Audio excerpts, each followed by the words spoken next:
സൈതാലി വാ ഇരിക്കേ. സലാം. സലാം. മലപ്പുറത്ത് ഇരിക്കപ്പുറത്ത് കിട്ടാണ്ട് ഓടിപ്പോകുന്നതാവും. വേണ്ട ദിവാര, ഈ മലപ്പുറത്തേക്ക് കലക്കവെള്ളം എന്താ വേണ്ട, അവിടത്തെ കാര്യങ്ങളൊക്കെ ഞങ്ങൾ നോക്കിക്കോളാം. നിങ്ങൾ ഇവിടെ കണ്ണൂർ ഇരിക്കപ്പുറത്ത് കിട്ടാനുള്ള വല്ല വഴി ഉണ്ടോ നോക്ക്. ഇതിപ്പോ ഇങ്ങനെ പോവാച്ചാല് മലപ്പുറവും കടപ്പുറവും ഒക്കെ പ്രശ്നമാവും സൈതാലിയെ. തിരുവനന്തപുരത്ത് ലോകാവസാനം വരെ ചെങ്കൊടി വാറൊന്നില്ലല്ലോ, കാറ്റ് മാറി വീശും. അല്ല ഇനിയിപ്പോ ആചാര്യർക്ക് കണ്ണൂര് പൊറുക്കാൻ ബുദ്ധിമുട്ടുണ്ടെങ്കിൽ നിങ്ങൾ മലപ്പുറത്തേക്ക് പോരി, അവിടെ ലോകാവസാനം വരെ പച്ചക്കൊടി പാറാനുള്ള വഴിയൊക്കെ നമ്മൾ ചെയ്തു വെച്ചിട്ടുണ്ട്. സൈതാലിയെ, മലപ്പുറത്ത് വന്ന് കുടിയും വെച്ച് കൂടിയാത്തിയിരുന്ന പ്രശ്നമൊന്നല്ല എന്റേത്. ഈ തിങ്കൾ വന്ന് കയറിയതിന്റെ ശേഷം നമ്മളെ ബിസിനസിന്റെ കാര്യം ആകെ പോക്കാം. ഇനി ഒരു അളക്കല്ലാണ്ട് ഓലാടത്തന്നെ കുത്തിരിക്കുക വെച്ചാല് നമ്മൾ പിന്നെ വെട്ടിയും കൂട്ടി പോകേണ്ടി വരും. ഗ്രാസ് റൂട്ട് ലെവലിൽ നിന്ന് തുടങ്ങണം പണി. കണ്ണൂരിലെ സഹകരണ സംഘങ്ങൾ, ബാങ്കുകൾ, തെരഞ്ഞെടുപ്പുകൾ ഓരോന്നായി വരാൻ പോവുക. നമ്മൾ ശക്തി തെളിയിക്കണം. മത്സ്യത്തൊഴിലാളി സഹകരണ സംഘം തെരഞ്ഞെടുപ്പിൽ നമ്മളൊരു കളി കളിക്കണം. എന്ത് തന്ത്രം ഉപയോഗിച്ചും അത് പിടിച്ചെടുക്കണം. എന്താ? ഫസ്റ്റ് കേരള രാഷ്ട്രീയത്തിലെ ഒറ്റയാൻ, കണ്ണൂരിലെ ഇരുതല മൂർച്ചയുള്ള കോടാലിയും കൂടി തലപുണ്ണാക്കി കണ്ടുപിടിച്ച കാര്യം കൊള്ളാം. ഇതെന്താണ് വൈറ്റ് ഹൗസിലേക്കുള്ള തെരഞ്ഞെടുപ്പ്, ഒരു ഉണക്കമീനിന്റെ തെരഞ്ഞെടുപ്പ്? നിങ്ങൾക്ക് അതല്ലാണ്ട് വേറെ ഒരു ഐഡിയയും കിട്ടി? എനിക്ക് സത്യത്തിൽ താല്പര്യം ഇത്തരം തന്ത്രങ്ങളൊന്നുമല്ല. ബീഹാറിലൊക്കെ ചെയ്യും പോലെ 4 യന്ത്രത്തോക്കുമായി ഇറങ്ങിയിട്ട് കുത്തട നമ്മുടെ ചിഹ്നത്തിൽ മറന്ന് കുത്തിച്ച് പെട്ടിലടിക്കണം. അതൊന്നും ദിവാരൻ അറിയാനിട്ടല്ല. വേണ്ടി വന്നാൽ ദിവാരൻ അങ്ങനെയും ചെയ്യും. ദിവാകരാജ്യൊന്ന് കുത്തിരിക്കും മോനെ. അല്ല, അതിന് നമ്മളിപ്പോ ബീഹാറിലൊന്നല്ലല്ലോ, കണ്ണൂരിൽ തന്നെയല്ലേ. ദിവാരം പറഞ്ഞാലും കാര്യമുണ്ട്. ഇതിപ്പോ കുട്ടികൾ കളിക്കുന്ന മാതിരിയായില്ലേ? 5 കൊല്ലം എമ്പള് ഭരിക്കുക, പിന്നെ 5 കൊല്ലം ഓര് ഭരിക്കുക, പിന്നെ കുറച്ചാൽ എമ്പള് ഭരിക്കുക, പിന്നെ ഓല് ഭരിക്കുക. ഇതെന്താ ഇത്? അല്ല, കാലാകാലം മുമ്പൊക്കെ തന്നെ ഭരിക്കാൻ എന്തെങ്കിലും ഐഡിയ ഉണ്ടോ? ദിവാകര, വിഷയത്തിലേക്ക് വാ. മത്സ്യഫെഡിന്റെ ആ പ്രോജക്ട് ഓഫീസറല്ലേ ആനി റൊസാരിയോ? അവള് കുറച്ച് കുഴപ്പക്കാരിയാ. പിന്നെ പ്രിസൈഡിംഗ് ഓഫീസറായി വരാനുള്ളവരൊക്കെ നമ്മുടെ ആളുകൾ തന്നെയാ. അപ്പൊ കളി എളുപ്പമായി അല്ലേ ദിവാര? അല്ല ഹാജിയാരെ, നിങ്ങളുടെ ആ പ്രസ്സൊക്കെ എങ്ങനെ പോകുന്നു? പ്രസ്സൊക്കെ ഉസാറായിട്ട് തന്നെ പോകുന്നുണ്ട് മാഷേ. ഭരണം നമ്മളെ കയ്യിൽ നിന്ന് പോയി എന്ന് വെച്ച് ആയൊന്നൊരു കുഴപ്പം ഇതുവരെ ഉണ്ടായിട്ടില്ല. എന്നാൽ ആ പ്രസ് കൊണ്ട് ചില പണികളുണ്ട്. ഹാജിയാരൊരു കാര്യം ചെയ്യും, പ്രസ്സിലെ ജോലിക്കാർക്ക് കുറച്ച് ദിവസത്തേക്ക് അവധി കൊടുക്കും. പകരം നമ്മുടെ പിള്ളേര് 2 ദിവസം അവിടെ ജോലി ചെയ്യണം. കള്ളനോട്ടൊക്കെ ഇവിടെ എന്തിനടിക്കുന്നു മരക്കാരെ? 500ന്റെ ഗാന്ധിക്കെട്ട് അച്ചടിച്ചത് നിങ്ങൾക്ക് 2 കപ്പലിൽ വരുന്നെന്നാണ് കേട്ടത്. ദിവാര, ഈ ഒരുമാതിരി അല്ല, കാര്യമായിട്ട് ചോദിക്കുക, കള്ളനോട്ട് അടിക്കാൻ തന്നെയാ? അല്ല, കള്ളനോട്ടിനേക്കാൾ വില കൂടിയ ഒന്ന് ബാലറ്റ് പേപ്പർ. ആ PR ആണ്, പറയൂ. സഖാവേ, കൗണ്ടിങ്ങിൽ അവർക്കാ ലീഡ്. പിന്നെ പുതിയൊരു വിവരം കിട്ടി, അവർ ശരിക്കും കളിച്ചിരിക്കുക. ആ മലക്കാർ ഹാജിയുടെ പ്രസില് രഹസ്യമായിട്ട് ബാലറ്റ് അടിച്ച് പുറത്തു പോയിട്ടുണ്ട്. നമ്മൾ എന്തെങ്കിലും ചെയ്തേ പറ്റും. ഇനി ഒന്നും ആലോചിക്കണ്ട, നമ്മൾ തോക്കാൻ പാടില്ല, അവര് ജയിക്കാനും. ആ ശിവൻകുട്ടിയോടെ? ശിവൻകുട്ടി കരിവള്ളൂർ വീട്ടിൽ പോയിരിക്കുക. എങ്കിൽ റഹീമിനെ വിളിക്കേ.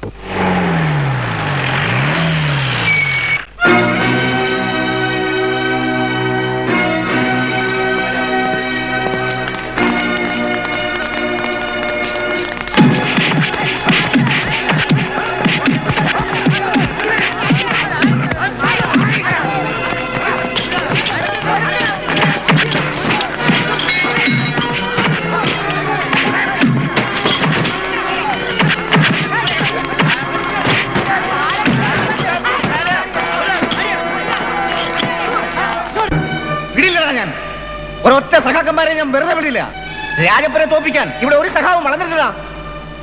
ഒത്തി നുറുക്കണമായിരുന്നു അവന്മാരെ. അതിനൊരുത്തനും കഴിഞ്ഞില്ല അല്ലേ? പക്ഷേ അതിന് ചങ്കൂറ്റമുള്ള ആൺകുട്ടികൾ ഉണ്ട് ഇവിടെ.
രാമൻകുട്ടി മോനെ,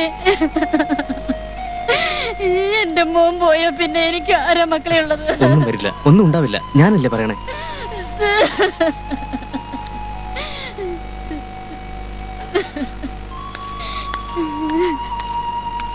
റഹീം, നീ പേടിക്കണ്ട, എനിക്കൊന്നും സംഭവിച്ചിട്ടില്ല. പിന്നെ പിന്നെ നമ്മുടെ രാജനും അബ്ദുവും ഗോപാലേട്ടനും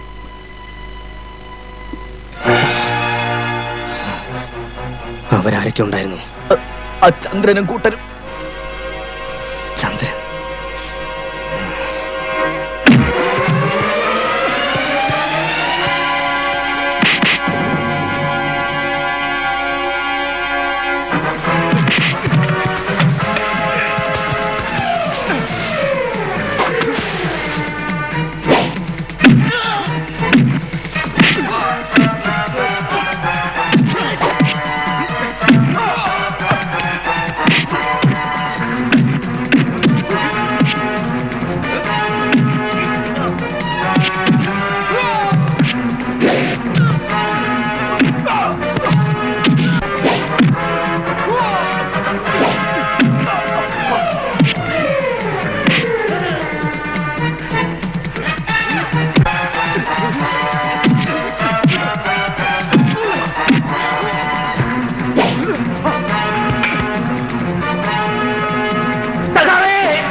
ഇപ്പൊ എങ്ങനെയുണ്ട്? വേദനയൊക്കെ കുറവില്ലേ? സ്വല്പം കുറവുണ്ട് ഡോക്ടർ.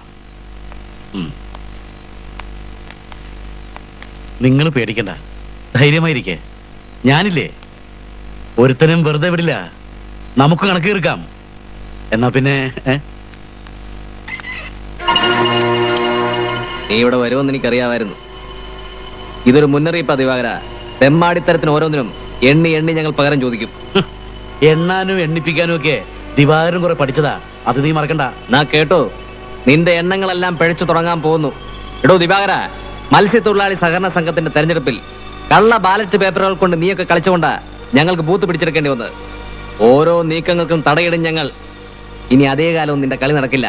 ഞങ്ങൾ അതിന് അനുവദിക്കില്ല. ആർക്ക് വേണോടാ നിന്റെയൊക്കെ അനുവാദം? വേണ്ടി വരുമോടോ? ഇനി ഞങ്ങളുടെയൊക്കെ അനുവാദം വേണ്ടി വരും നിനക്ക്. ഓ, ഭരിക്കുന്നത് ഇപ്പൊ നിങ്ങളാണല്ലോ അല്ലേ? അതെ, അതുകൊണ്ട് ഇവനെയൊക്കെ ഈ കോലത്തിൽ തിരിച്ചു കിട്ടി. അല്ലെങ്കിൽ 4-5 ശരീരങ്ങൾക്ക് റീത്ത് വെക്കാനേ നിനക്കൊക്കെ കഴിയുമായിരുന്നുള്ളൂ. കണ്ണൂരിൽ റീത്തുണ്ടാക്കുന്നത് ഞങ്ങൾക്ക് ഉപയോഗിക്കാൻ മാത്രമല്ല, നിന്നെ കൊണ്ടും വെപ്പിക്കും.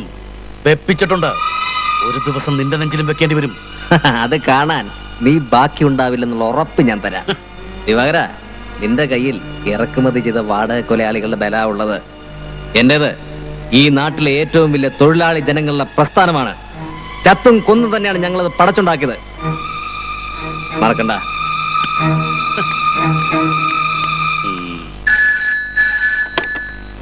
Hello, yes, Annie Rosario. ആഹാ, അപ്പൊ ഒരു കാര്യം ചെയ്യൂ, ഒരു പരാതി എഴുതി ഓഫീസിലെത്തിക്കൂ. Okay, good morning. മോർണിംഗ്.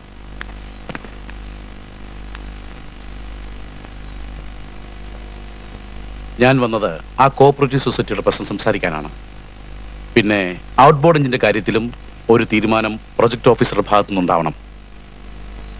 അതായത് പ്രവർത്തനരഹിതമായി കിടക്കുന്ന മേഡം റിപ്പോർട്ട് ചെയ്ത ഫിഷറി സൊസൈറ്റികൾക്ക് ഒന്ന് ജീവൻ കൊടുക്കണം.